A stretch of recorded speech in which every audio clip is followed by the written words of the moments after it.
book of Ephesians 4 1 through 4. And Ephesians is one of my favorite books in the Bible. Um, Went back there last night so that I could have read something, and I just I think I may have actually shared this in here before, but every time you read, that's why I love the Living Word, because every time you read it, based on things that you've been through in life or lessons you've learned, you always get a different perspective when you read certain verses. So anyway, Ephesians 4 1 through 4 says, "Therefore I, a prisoner for serving the Lord, beg you to lead a life worthy of your calling. For you have been called by God. Always be humble and gentle. Be patient with each other, making allowance for each other's faults because of your love. Make every effort to keep yourselves united in the Spirit, binding yourselves together with peace. For there is one body and one Spirit, just as you have been called to one glorious hope for the future." And today, I'm just grateful for um, my friends, my family, the Word of God, and I'm just grateful for any. I'm grateful for any gifts that God may have given me. I thought about it. I mean, I was thinking about that heavily last night. And how important it is for us to remember that you know we each one of us are different. Like there's no two of us who are the same. We could have been twins and all, and we still would be different. You know, and in God making us different, like he's blessed us with so many different things.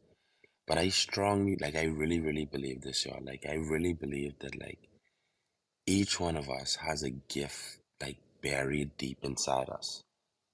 You know, and it's as we develop this relationship with God, as we grow closer to Him, I think that He allows us the opportunity to do two things: ask Him for, to show us what this gift is, you know what I mean? And the gift usually is your purpose, or what it is that you're aligned to do.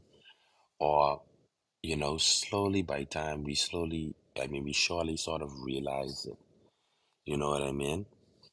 And I just think that it's also important because, like, I really should have read the pretext to this so you could understand where I was coming from with this. But in any event, this verse aligns the how the relationship that we have with each other and the way that we treat each other is what sort of helps each other to find this gift inside them and find this purpose, you know? And that's why, like, the author, Apostle Paul, says here too, he says, always be humble and gentle, be patient with each other, making allowance for each other's faults because of your love. Because, like, when you look at somebody, like, you have to look at them with this mindset that, boy, this person may not live up to their potential. They might not be like where I want them to be, but I can give them time, because like we see that we know that you have this deep down inside you. We want better for you, but we just know that, hey, you may have made a mistake now, but because we love you, we want you to, like, just get better, or we want you to work a little bit towards your purpose, you know? And as you start to look at persons with that form of love inside you, that, like, that they just as special as you, like, they, no matter what's going on in their life, like, they have a purpose, you tend to um sort of feel like you have something more in common with them, and like you bind to them, you know what I mean? And you might start to feel as though maybe your purpose is aligned with their purpose. Maybe your purpose is to pull their gift out of them.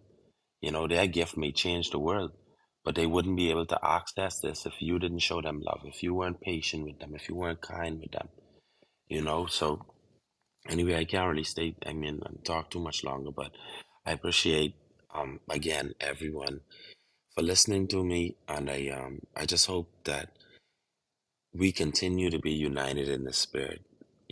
continue to love each other and continue to help each other to bring out the gifts that God has planted in each one of us. Thank you. I'm Gary, and I relinquish my mic.